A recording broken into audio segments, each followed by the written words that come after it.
Bernstein, un cabinet d'analyse financière à Wall Street, prévoit que le Bitcoin pourrait récupérer les 125 000 dollars d'ici la fin de cette année, avant de franchir un pic, d'arriver à un cap beaucoup plus haut de 300 000 dollars et éventuellement dans un scénario très haussier, 500 000 dollars.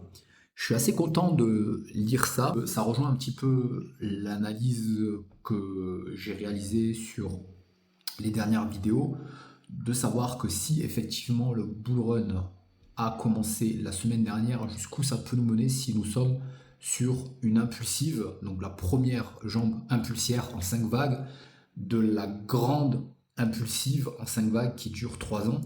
Et regardez où je suis arrivé, très intéressant, je suis arrivé au niveau des 300 000, 312 000 dollars. En prenant vraiment ce qui se fait de base en termes de statistiques, hein, en considérant que le top 2-1 serait déjà fait. À partir de là, je fais une correction en 50% ici, en 50% ici, et comme je dis toujours, après il faut ajuster en fonction de comment se déroule le... Donc c'est vraiment intéressant de lire ça, et je l'ai sorti avant même que cet article. Donc ça m'intéresse bien. Donc le Bitcoin a augmenté de 28% au cours des 10 derniers jours, dont, si je me souviens bien, 20% en seulement 2 jours, hein, après avoir corrigé de 50%.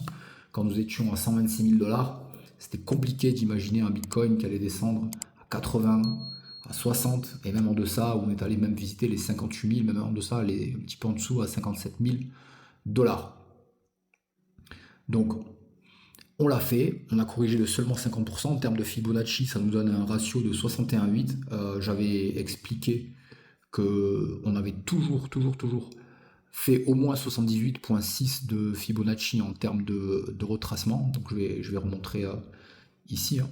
On peut tous voir ces données, notamment sur TradingView. Et là, on voit effectivement, donc, par rapport à cette hausse qui a commencé fin 2022, début 2023, on retrace à ce niveau-là, et ce niveau-là correspond bien à 61,8 de Fibonacci, alors que nous avons toujours franchi cette ligne. Est-ce que nous sommes sur un piège haussier et nous allons redescendre plus bas pour arriver au moins au 78,6 et aller aux 40 000 dollars? Je l'ai longtemps envisagé, mais aujourd'hui, tant que nous évoluons au-dessus des moyennes mobiles, les 40 000 dollars sont à oublier. Et je suis le premier un petit peu déçu. J'aurais aimé racheter du Bitcoin en très grande quantité à 40 000 dollars, mais il semble qu'il faille songer à ce qu'on ne revisite pas de sitôt les 40 000 dollars, excepté si on repasse en dessous de cette ligne rouge. Ce qui me fait penser aussi qu'on peut continuer de monter, c'est la position des traders actuellement. Je ne l'ai jamais vu aussi gros. Tout ce qui est en rouge là, c'est des positions baissières. On est à 52% de positions baissières, donc quasiment un cinquième sont très baissiers. Rappelez-vous, quand je faisais du cash sur les ventes à découvert en termes de trading, nous avions seulement 12% de très baissiers. Et là, c'est l'inverse qui se passe. On a 13% de très haussiers. Et si on rassemble tous les haussiers, on est à peine à un tiers, à 30%. Donc moins de neutres, hein. Il y a moitié moins de neutres que les jours précédents. Et tout le monde là prenne des leviers imprudents.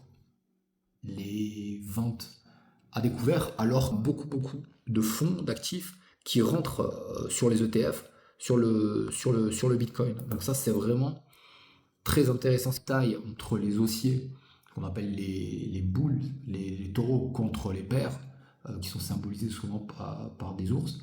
C'est une bataille vraiment très forte qui s'opère actuellement.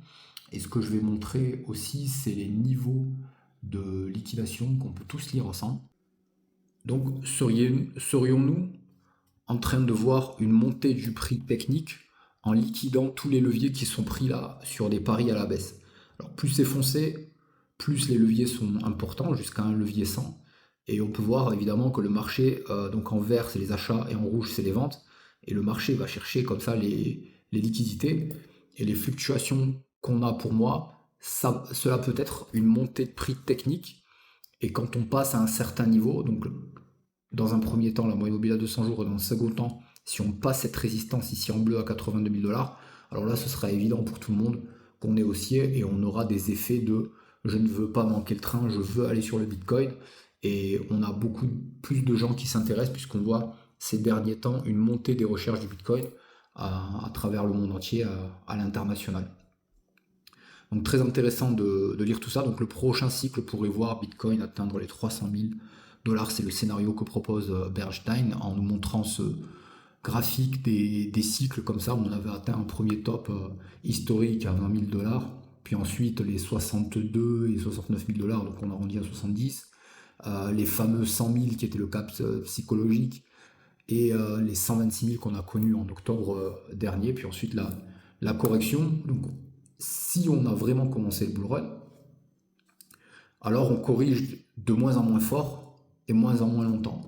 Et là, le Bitcoin va tomber tout droit vers le haut. Donc évidemment, ça s'explique par les nouvelles stratégies aux États-Unis de faire une réserve stratégique, la nouvelle politique sur le dollar, le fait que les États-Unis ont compris que l'industrie des crypto-monnaies rend service au dollar, puisque tout est coté en dollars.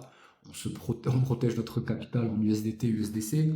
Ces entreprises que sont Circle pour l'USDT et Tether pour l'USDT, achètent des obligations, des bons du trésor et tout ça. En fait, ils achètent ce qu'impriment à partir de rien les États-Unis et permettent de garder de la légitimité au dollar et de la confiance à travers le temps et l'espace, ce qui a toujours été la base d'une monnaie qui fonctionne dans l'histoire de l'humanité. Donc ça rend service à tout le monde, à l'industrie des crypto-monnaies, au Bitcoin et au dollar. Je pensais absolument pas que la finance traditionnelle adopterait le Bitcoin, serait amie avec le BTC, mais en tout cas c'est ça qui se passe et c'est ça qui fait tout monter. Donc il y a des opportunités, c'est tous ces rendements qu'on peut faire sur la finance décentralisée. Donc là on est sur du LP concentré, il faut gérer sa position et on peut atteindre comme ça des rendements selon les pics d'activité qui sont au-dessus des 100% annuels.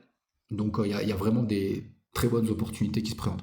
Sur le stock to flow model, en revanche, nous invite à la prudence, puisqu'à chaque fois qu'on arrive sur ce code couleur jaune, eh ben, on redescend un petit peu. Donc avant de redescendre, jusqu'où on va monter en fait. C'est ça pour moi la question.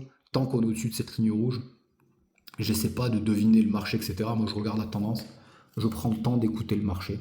Et le marché me dit qu'il est haussier. Donc jusqu'où il va monter avant de redescendre, et s'il redescend, où il va redescendre? Est-ce qu'il va rebondir sur cette ligne rouge et repartir? Ou est-ce qu'il va aller en dessous et on ira plus bas? Donc j'expliquais, regardez les vidéos précédentes, je n'ai pas envie de me répéter sur la stratégie. Je suis prêt aux deux éventualités et je ferai du cash dans les deux éventualités.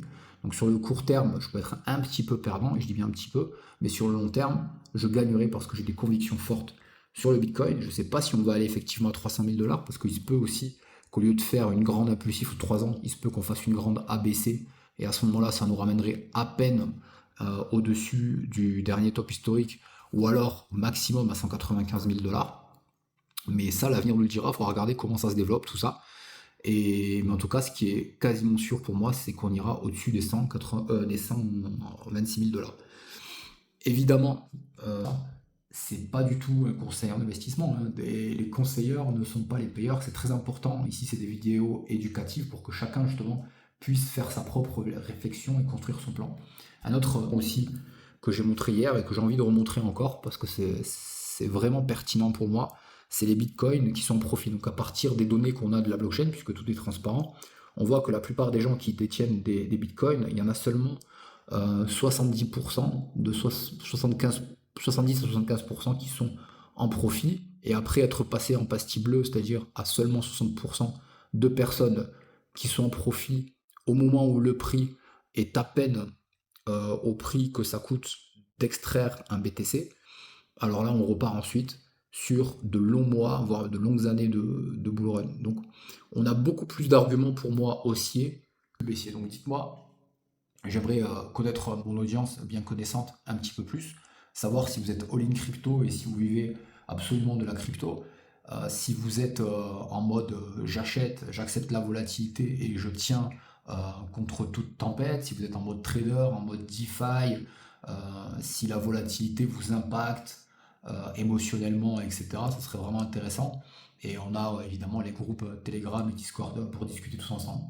Moi, ça fait 8 ans, un peu plus de 8 ans que je suis dans l'industrie crypto-monnaie blockchain. J'en vis aujourd'hui et ça me fascine, moi, pas seulement pour les gains qu'on peut faire, mais pour la psychologie de masse qui se reflète sur les graphiques et les mathématiques. Moi, c'est vraiment ce qui me botte et et ce qui me passionne à chaque fois que j'ouvre l'ordinateur. Mais le plus important, c'est d'avoir un plan, de le construire, de le tenir contre toute tempête, contre tout le bruit, de ne jamais abandonner, car c'est avec la persévérance que vous atteindrez le succès. Je vous dis à très bientôt. Ciao.